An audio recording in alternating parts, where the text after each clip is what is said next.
입니다. 타임 레버리지, 시간을 들여 막대한 수익으로 치환한다.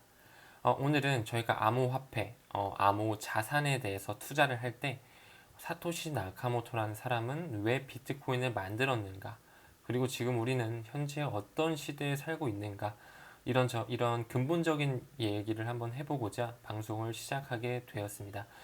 본론에 앞서서 현재 아직 미국의 채무 불이행, 디폴트 상황이 아직은 도래하진 않았지만 부채 상환을 하느냐 마느냐, 바이든과 매카시, 상원과 하원이 계속적으로 대립을 펼치면서 아직 확실한 그런 어떤 결과는 나오지 않았지만, 만약에 미국이 채무 불이행, 디폴트가 나왔을 경우 개인 투자자들과 전문 투자가들은 무엇을 투자할 것이냐라는 그런 설문조사를 했습니다.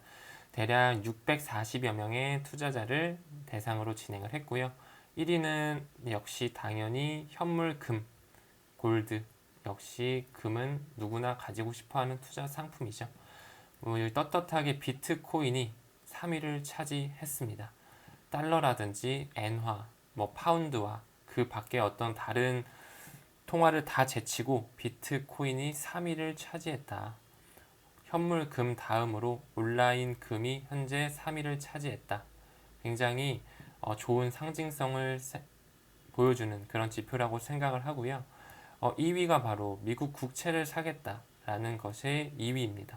이 부분에서 우리가 미루어 볼 수 있는 것은 지금 미국이 채무 불이행, 디폴트를 선언할 수도 있다라는 그 가운데에도 미국의 국채를 사겠다라는, 그래도 나는 미국을 믿는다라는 투자가들이 정말 아직 많이 있다.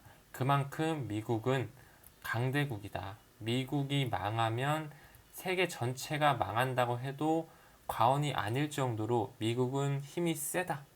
이런 부분 어느 정도 짚고 가면서 천천히 진행을 좀 하겠습니다. 미국 부채 시계 계속적으로 언급을 좀 드리고 있는데, 현재 31조 달러, 우리 하나로 했을 때 한 4경 원이 넘는 굉장히 천문학적인 돈이죠.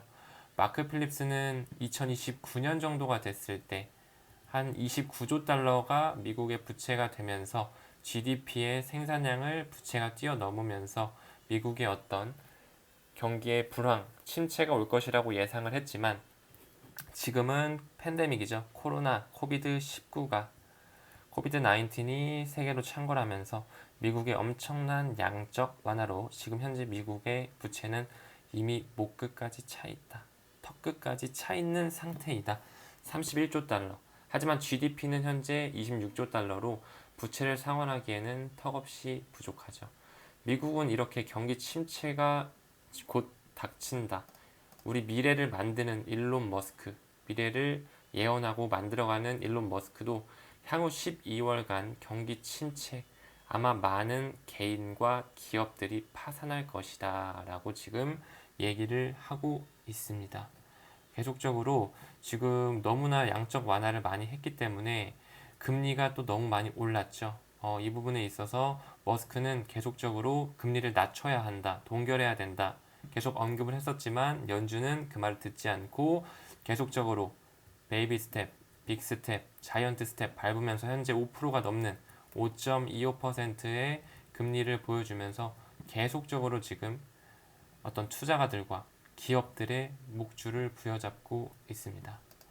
SBB 이런 얼마 전에 실리콘뱅크 은행 파산했죠. SBB 사태는 저금리 환경에서 고금리로 전환되는, 계속적으로 지금 금리 상향을 펼치고 있는 국면에서 은행이 향후 노출될 위험이 제대로 대응하지 못했다는 점에서 2008년 우리 리만 브라더스 사태 기억하시죠? 서브지 모기 프라임 사태, 세계 금융 위기와 굉장히 유사한 측면이 있다.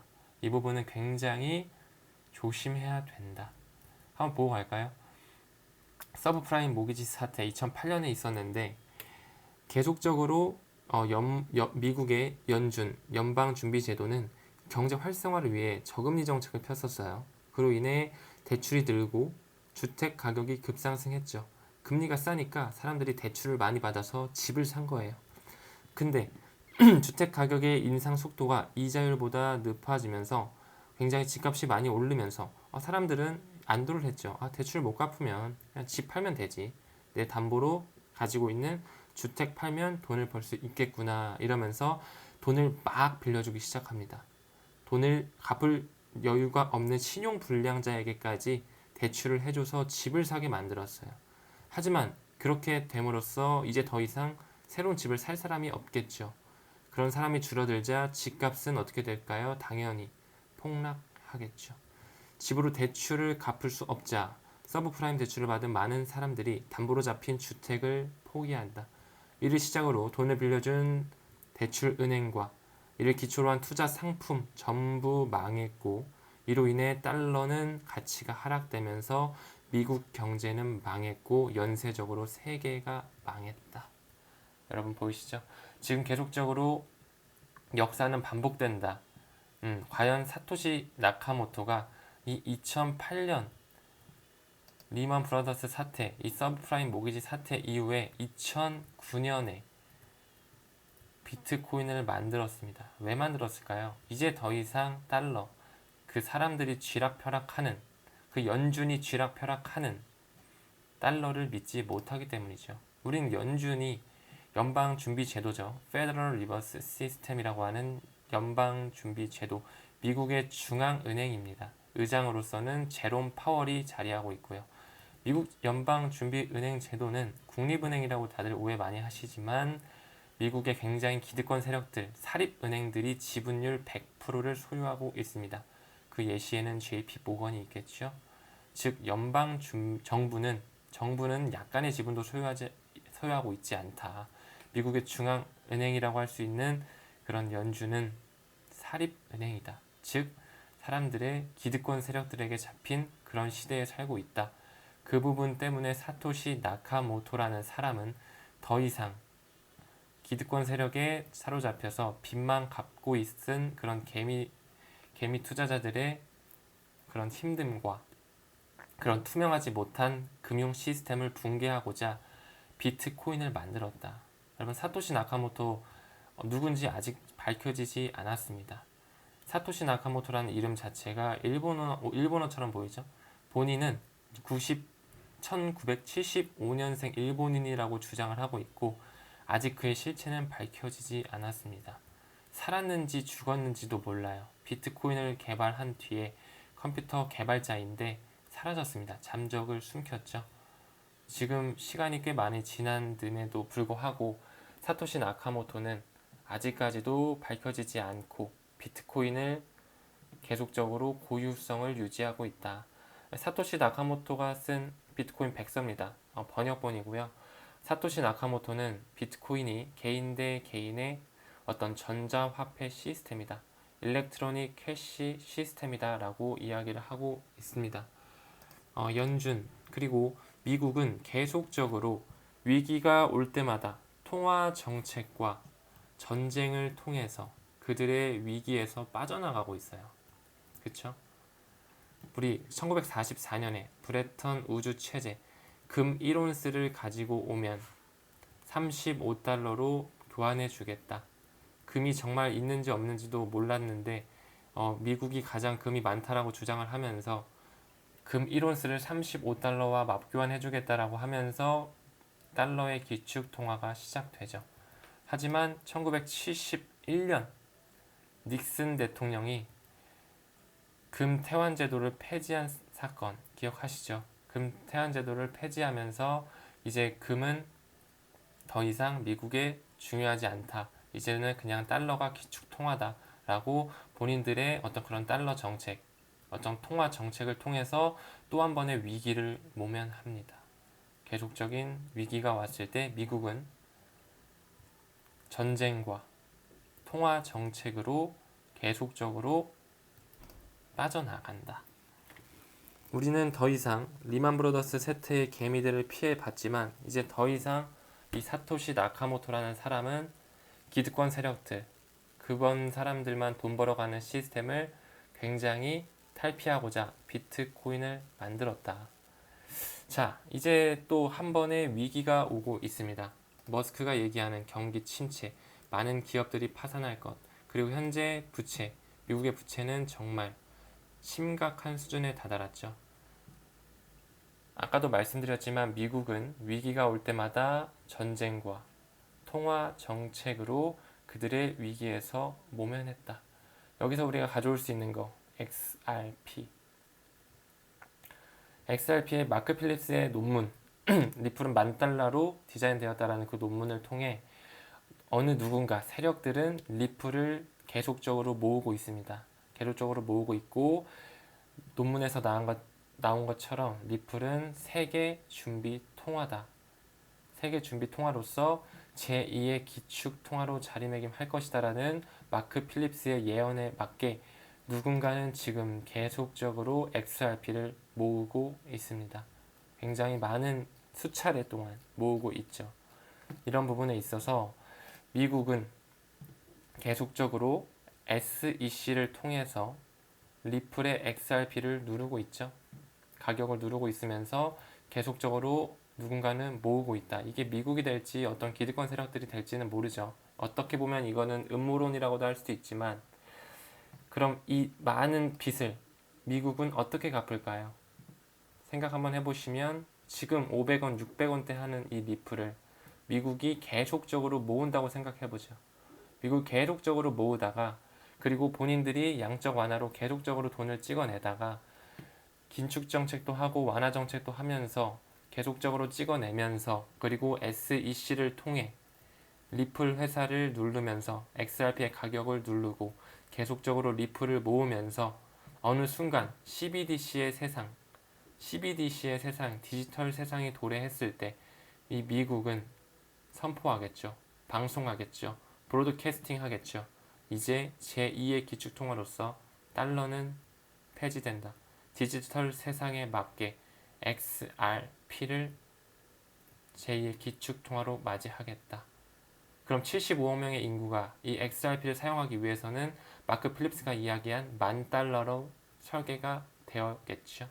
그럼 이 500원, 600원 하던 게 $10,000, 약 1,300만 원, 1,400만 원까지 뛰어면 이 시세 차익, 많은 투자자들이 이 시세 차익을 먹겠죠? 근데 그 시세 차익을 가장 많이 먹는 국가가 누가 될까요? 미국이 될 수 있다. 그럼 그 시세 차익으로 미국은 이 어마어마한 4경이 넘는 부채를 한 번에 갚아버리면서 세계 경제의 탑을 이어나가겠죠. 바로 리만 브라더스 사태, 브레튼 우주 체제, 닉슨 대통령의 금태환 제도를 폐쇄한 그 체제, 서브프라임 모기지 사태를 이어서 계속적인 미국의 달러를 유지한 그런 체제를 계속적으로 유지하겠다라는 거죠. 리플의 XRP는 $10,000로 설계되었다라는 이 마크 필립스의 논문은 사실 어떻게 될지는 아무도 모릅니다. 정말 이건 음모론에 가깝다라고도 얘기할 수 있는데 과연 일본의 SBI가 왜 리플을 채택하여 영역을 확장을 시키고 있을까요? 세대 기득권 세력들과 은행들은 리플과 협력하고 왜 파트너십을 맺을까요? 리플이 가격이 최고치에 오를 때 미국은 선언하겠죠. 이제 세계 준비 통화는 이 리플로 쓴다고. 그러려면 어느 정도 남들이 뭐라고 하지 않을 XRP, 떳떳한 XRP가 필요합니다. 굉장히 전송 수수료도 빠르고 기득권 세력도 이미 다 파트너십을 맺어 있고 굉장히 전송 속도도 빠르고 수수료도 저렴한 이런 XRP를 써야지만 다른 사람들도 뭐라고 하지 않겠죠. 시간을 써서 우리는 이 XRP를 어느 정도 보유하고 있어야지만 부자의 반열에 오를 것입니다. 스위프트 2.0, 웹 3.0, 메타버스, NFT, 그리고 디지털 세상의 중심, CBDC 세상에 도래한다면 이 모든 것들은 이 XRP를 심장에 두고 있다. 이 부분을 우리가 꼭 알고 있어야 되고요. 왜 과연 오바마 행정부, 바이든 행정부에 있던 그 고위급 임원들, 그런 관료들이 리플의 이사회로 들어왔을까요? 그리고 리플에 재직했던 사람들이 왜 현재 정권을 잡고 있는 바이든 정부의 금융 세력에 들어가 있을까요? 이 부분은 다 긴밀하게 연결이 되어 있지 않을까?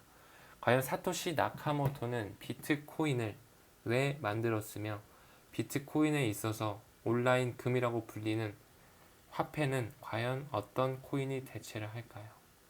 계속적으로 우리는 이런 부분에 대해서 큰 그림을 공부하고 있어야 되고, 이런 음모론적인 부분에 대해서 더 집중해서 파고드는 게 아니라 우리는 XRP라는 그